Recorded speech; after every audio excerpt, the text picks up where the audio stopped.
बिस्मिल्लाहिर्रहमानिर्रहीम। अस्सलाम वालेकुम व्यूअर्स। आज की इस वीडियो में मैं आपके साथ एजुकेशनल फ़िलासफ़ी को और इसके स्कोप को डिस्कस करूंगी। सबसे पहले हम देखेंगे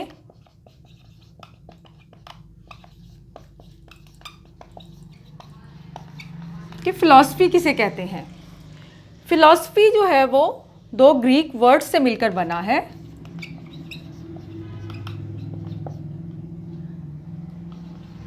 जिसमें कि फिलियो का मतलब है लव और सोफिया का मतलब होता है विजडम। गोया इससे मुराद ये है लव ऑफ द विजडम, और फिलॉसफी जो है वो किसी भी चीज़ की एकेडमिक स्टडी को कहते हैं। जो शख्स भी फ़िलासफ़ी का इस्तेमाल करता है उसे फ़िलासफ़र कहते हैं, और फ़िलासफ़र जो है वो इंसान की ज़िंदगी के बारे में और इसके साथ साथ इस कायनात के बारे में मंदरजा झैल किस्म के सवालात करता है। मसलन के एक इंसान की ज़िंदगी का मकसद क्या है, इंसान जो है वो क्यों पैदा किया गया है, इंसान का अपने माहौल के साथ क्या ताल्लुक़ है, और इसके साथ साथ इंसान की जो एग्जिस्टेंस है वो क्या है, रियलिटी किसे कहते हैं, वैल्यूज़ क्या हैं, नॉलेज कौन सी बेहतर होती है और नॉलेज को हम किस तरह बेहतर कर सकते हैं।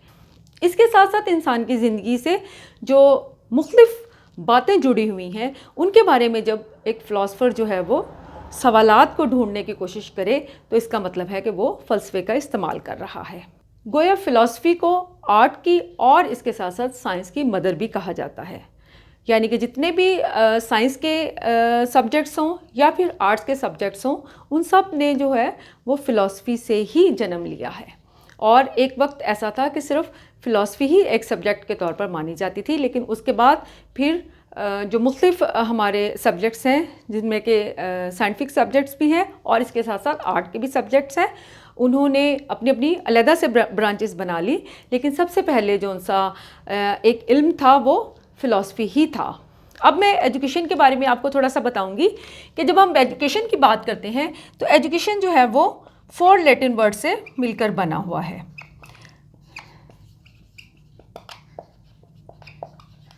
जिसमें कि सबसे पहले है एजुकेयर, जिसका मतलब है to raise, to nourish, to bring up, एजुकर to lead out, to draw out, एजुकेटम टू ट्रेन, टू टीच, एडुको to lead out, to draw out.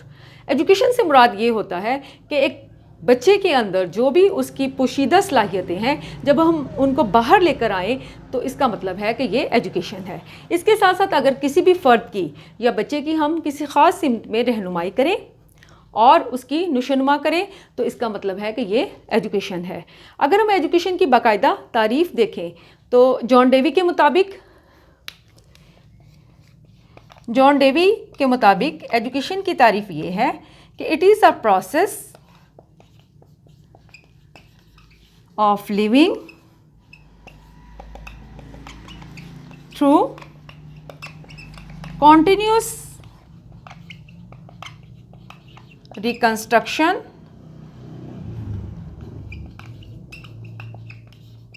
of experiences. It is the development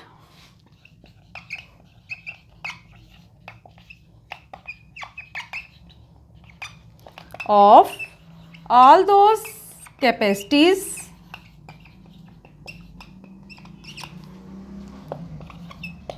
in an individual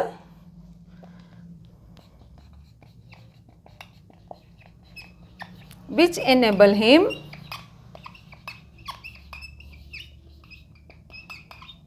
to control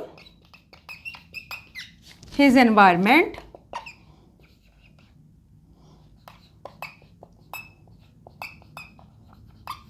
and fulfill all his possibilities.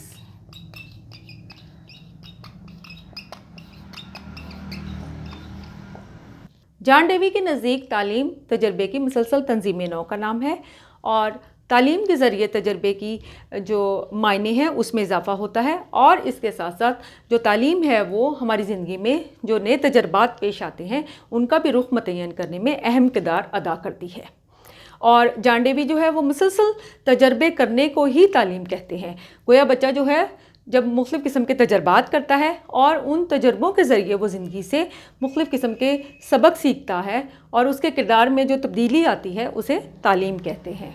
अब हम देखते हैं कि education का और philosophy का आपस में क्या ताल्लुक़ है। जॉन आदम के नज़दीक तालीम फ़लसफ़े का हरकयाती पहलू है और रास के नज़दीक तालीम और फ़लसफ़ा एक ही सिक्के के दो रुख हैं।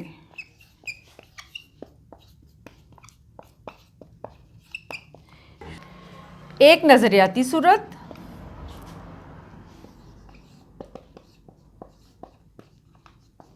और दूसरी अमली सूरत है। गोया फ़लसफ़ा जो है वो तालीम के लिए नज़रियाती बुनियाद फ़राहम करता है और इस नज़रियाती बुनियाद को जब हम अमली सूरत में ढालें तो वो हमारी तालीम बन जाती है। इसके साथ साथ रास के नज़दीक हर निज़ाम तालीम के कुछ मकासद होते हैं जिनका तयन हमारी जो ज़िंदगी के मकासद हैं वो करते हैं और जो फ़लसफ़ा है वो तालीम के लिए नज़रियाती बुनियाद फ़राहम करने में अहम किरदार अदा करता है। इसके साथ साथ जब हम जॉन डेवी को देखें तो जॉन डेवी के नज़दीक तालीमी मसाइल को समझने में और इनको हल करने में फ़लसफ़े के इस्तेमाल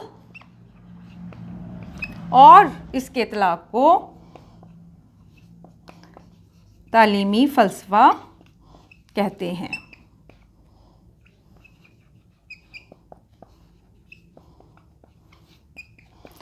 आपको पता है कि तालीम जो है वो एक बामकसद सरगर्मी है, इसका कुछ ना कुछ मकसद ज़रूर होता है।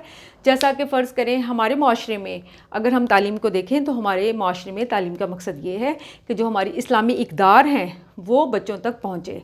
ना सिर्फ ये कि बच्चों तक वो पहुँचे बल्कि इसके साथ साथ जो बच्चे हैं वो अपनी ज़िंदगी जो हैं वो इन इक़दार के मुताबिक गुजारें और इसके साथ साथ जो हमारी आइंदा आने वाली नस्लें हैं वो भी इन्हीं इक़दार के तहत अपनी ज़िंदगी को गुजारें। चुनाचे हमारी तालीम का मकसद ये है और इसके साथ साथ हमारी जो ज़िंदगी का मकसद है वो भी ये है। गोया तालीम और ज़िंदगी का मकसद जो है वो दोनों साथ साथ चलते हैं और फ़लसफ़ा जो है वो तालीम को नज़रियाती बुनियाद फ़राहम करता है और जब हम इस नज़रियाती बुनियाद की अमली सूरत देखें तो वो तालीम है। गोया फ़लसफ़े का और तालीम का आपस में बहुत ज़्यादा गहरा ताल्लुक़ है। अब हम ये देखते हैं कि जो हम एजुकेशनल फ़िलासफ़ी की बात करते हैं तो इसका क्या स्कोप है और इसकी क्या अमली सूरत हो सकती है। अब हम एजुकेशनल फ़िलासफ़ी की स्कोप देखते हैं।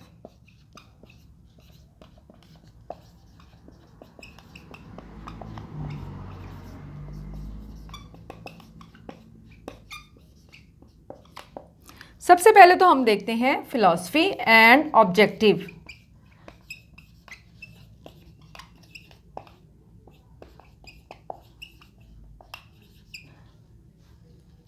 जैसा कि मैंने पहले भी यही बात कही कि तालीम के कुछ ना कुछ मकासद ज़रूर होते हैं और ये फ़लसफ़ा ही है जो कि तालीम के ऑब्जेक्टिव्स को डिटरमाइन करता है। ना सिर्फ वो डिटरमाइन करता है बल्कि इसके साथ साथ वो तालीमी अमल को ऐसी सूरत फ़राहम करता है कि जो तालीम है वो उन मकासद को हासिल भी कर पाती है। इसके साथ साथ जो फ़लसफ़ा है वो जो हमारी दुनिया में नई नई चेंजेस हो रही होती हैं उनको भी मद्देनज़र रखता है और वो जो नई नई चेंजेस हैं, नई नई इजादात और इसके साथ साथ जो नए ट्रेंड्स हो रहे होते हैं उनके मुताबिक हमारी जो तालीम के मकासद हैं उसको भी तब्दील करता रहता है। और ना सिर्फ वो मौजूदा नस्ल को ये मौका फ़राहम करता है कि वो अपने जो उसकी वैल्यूज़ हैं उनके मुताबिक अपनी ज़िंदगी गुजारे, बल्कि जो आने वाली नस्ल है उन तक भी ये जो हमारी तालीमी रवायात और जो हमारी तालीमी वैल्यूज़ होती हैं उनको मुंतकिल भी करता है और उनको भी ये मौका फ़राहम करता है कि वो अपनी ज़िंदगी जो हैं इन्हीं मकासद के तहत गुजारे। अब हम देखते हैं कि फ़िलॉसफ़ी और करिकुलम का आपस में क्या ताल्लुक़ है। करिकुलम जो होता है वो तालीम का दिल होता है, तालीम की रूह है। गोया हमारे जो भी मकासद होंगे उन मकासद को हम कैसे हासिल कर सकते हैं, उनको हम करिकुलम के ज़रिए हासिल कर सकते हैं। यानी कि करिकुलम जो होता है वो तमाम जो हमारे प्रोग्राम ऑफ स्टडीज़ हैं उनकी टोटलिटी होती है, इसके साथ साथ तमाम जो एक्टिविटीज़ होती हैं उनकी टोटलिटी होती है, इसके साथ साथ जो हमारी तमाम एक्टिविटीज़ होती हैं उनका टोटलिटी होता है, और इसके साथ साथ जो हमारी प्रोग्राम ऑफ गाइडेंस है उनकी भी टोटलिटी को हम करिकुलम कहते हैं।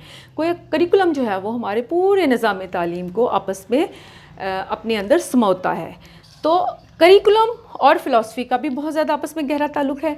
जिस तरह की किसी भी माशरे की फ़िलासफ़ी होगी उसी तरह का ही करिकुलम होगा।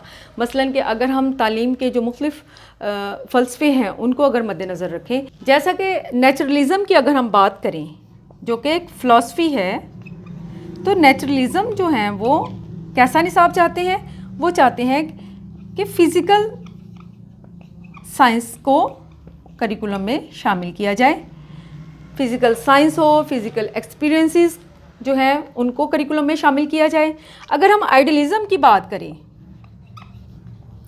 तो आइडियलिज़म वाले फोकस करते हैं आइडियल लाइफ को।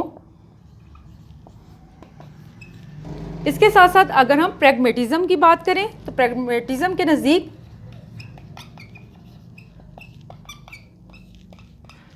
करिकुलम कैसा होना चाहिए, करिकुलम ऐसा होना चाहिए कि जिसके अंदर यूटिलिटी हो और इसके साथ साथ फ्लेक्सिबिलिटी हो। गोया जिस तरह का किसी भी माशरे का फ़लसफ़ा होगा उसका निसाब भी वैसा ही होगा, क्योंकि निसाब जो है वो मकासद को ही डिपिक्ट करता है। अब हम ये देखते हैं कि फ़िलासफ़ी का और मेथड ऑफ टीचिंग का आपस में क्या ताल्लुक़ है।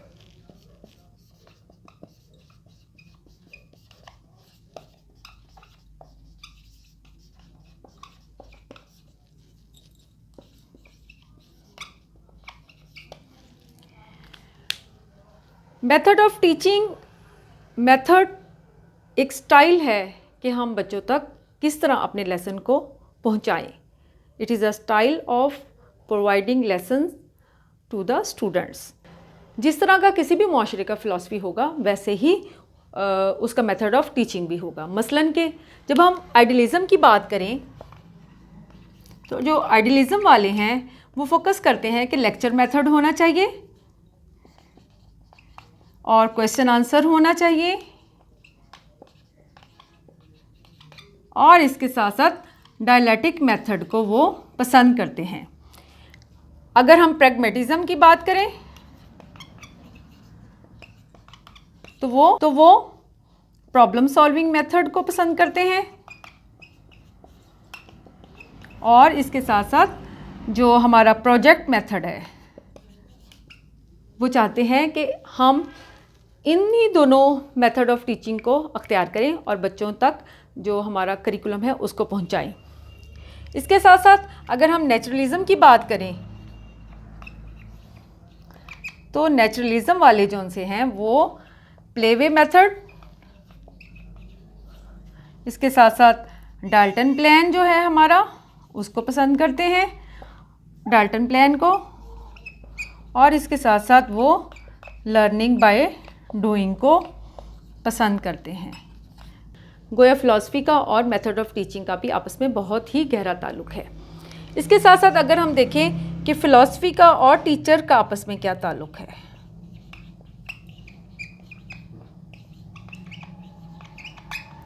इनका भी आपस में बहुत ज़्यादा गहरा ताल्लुक़ है।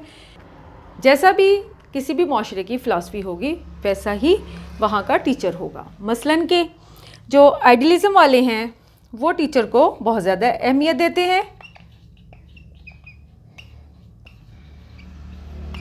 टीचर इज़ सुपीरियर होता है उनके नज़दीक, और जो स्टूडेंट है वो पैसिव होता है। लेकिन अगर हम नेचुरलिज़म की बात करें तो नेचुरलिज़म के नज़दीक जो टीचर है वो क्या है, वो नेचर ही टीचर है।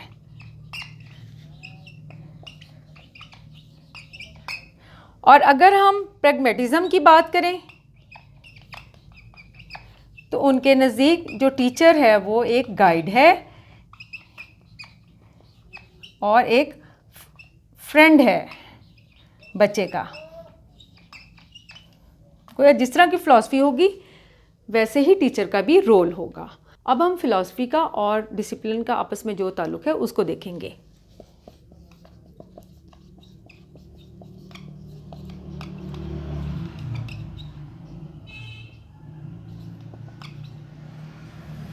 अगर तो कोई भी गवर्नमेंट जो है वो अथॉरिटेरियन है तो वो रिजिड डिसिप्लिन को पसंद करेगी,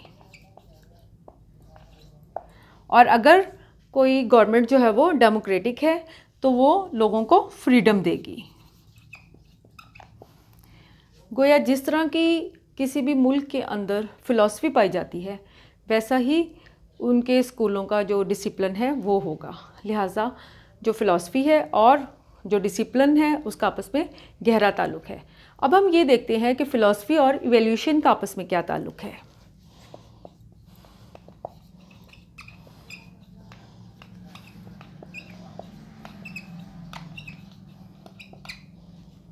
हम जब इवैल्यूएशन की बात करते हैं तो इवैल्यूएशन जो है वो मकासद की जाती है, और हम इवैल्यूएशन के ज़रिए इस बात को देखते हैं कि क्या हम मकासद को हासिल कर पाए हैं, क्या जो हम अपने बच्चे के अंदर किरदार में तब्दीली चाहते थे क्या वो बच्चे के अंदर तब्दीली पैदा हुई है। अगर तो वो तब्दीली पैदा हुई है तो हम अपने मकसद को हासिल करने में कामयाब हो जाते हैं, और अगर वो तब्दीली पैदा नहीं होती तो हम अपने मकसद को हासिल करने में नाकाम हो जाते हैं। और मकासद का तयन कहाँ से होता है? उसका होता है फ़िलॉसफी से। तो गोया हम किस चीज़ को जज कर रहे होते हैं, हम जो फ़िलॉसफी के पेश करदा मकासद होते हैं हम उनको ही जज कर रहे होते हैं। लिहाजा इवैल्यूएशन का और फ़िलॉसफी का आपस में बहुत ज़्यादा गहरा ताल्लुक़ है। अगर हम किसी भी चीज़ को इवैल्यूएट इस सूरत में कर पाते हैं कि हम अपने मकासद को हासिल कर पाएँ जो कि हमारी फ़िलॉसफी ऑफ लाइफ ने मुतय्यन किए थे, तो हम अपने मकसद में कामयाब हो गए। और अगर हम नहीं कर पाते तो इसका मतलब है कि हम अपने मकसद में कामयाब नहीं होते। तो इवैल्यूएशन का और फ़िलॉसफी का भी आपस में गहरा ताल्लुक़ है। व्यूअर्स, आज मैंने आपके साथ फ़िलॉसफी और एजुकेशन का जो ताल्लुक़ है वो डिस्कस किया है, और इसके साथ साथ जो एजुकेशनल फ़िलॉसफी है उसका जो स्कोप है, यानी कि जो उसकी प्रैक्टिकल इम्प्लीकेशन है हमारी एजुकेशनल फील्ड में, उसको डिस्कस किया है। अगर आपके जहन में इस टॉपिक के हवाले से कोई भी क्वेश्चन आए तो आप मुझे कमेंट बॉक्स में ज़रूर लिख सकते हैं। इसके साथ साथ मैं आपको ये कहना चाहूँगी कि अगर आपने अभी तक मेरे चैनल को सब्सक्राइब नहीं किया तो प्लीज़ मेरे चैनल को सब्सक्राइब करें। तो अगली आने वाली वीडियो तक के लिए अल्लाह हाफ़िज़, शुक्रिया।